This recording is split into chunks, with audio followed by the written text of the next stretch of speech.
হজুরের পরে সালাম ফিরিয়ে কারোর সঙ্গে কথা না বলে এই দোয়াটি 100 বার পড়েন, দুনিয়া আপনার পায়ের নিচে মাথা নত করতে বাধ্য হবে ইনশাআল্লাহ। আল্লাহ রাজত্ব দান করে দিবেন। আপনার অভাব অনটন, দুশ্চিন্তা, অসুস্থতা, পেরেশানি, সন্তান কথা শুনছে না, কোনো কিছুতে উন্নতি নাই, বিদেশে গিয়ে আটকা পড়েছেন, দেশে আসতে পারছেন না, আল্লাহ সব দোয়া আপনার কবুল করে নেবে যদি আপনি করতে পারেন। আল্লাহর উপর ভক্তি ভরসা রেখে আপনি আমল করুন না, আল্লাহ তাআলা অবশ্যই রিজিক খুলে দিবেন। আল্লাহ তাআলা আল্লাহু খায়রুর রাজিকিন, আল্লাহ হচ্ছে উত্তম রিজিক দাতা। আল্লাহ আপনার তো অবশ্যই কবুল করবেন। আল্লাহ বলেছেন উদউনি আস্তাজিব লাকুম, আমার কাছে চাও আমি দিয়ে দিব।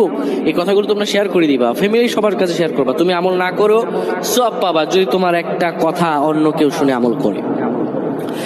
আমার প্রিয় ভাইরা, ফজর নামাজের পরে নবীজি কখনোই আমলটা ছেড়ে দিতেন না। কেউ যদি ফজর নামাজের পরে পরে সুবহানাল্লাহি ওয়া বিহামদিহি সুবহানাল্লাহিল আযীম 100 বার যদি কেউ পড়তে পারে, কারো সঙ্গে কথা না বলে 100 বার পড়ার কারণে আমার আল্লাহ রাব্বুল আলামিন তাকে রিজিকে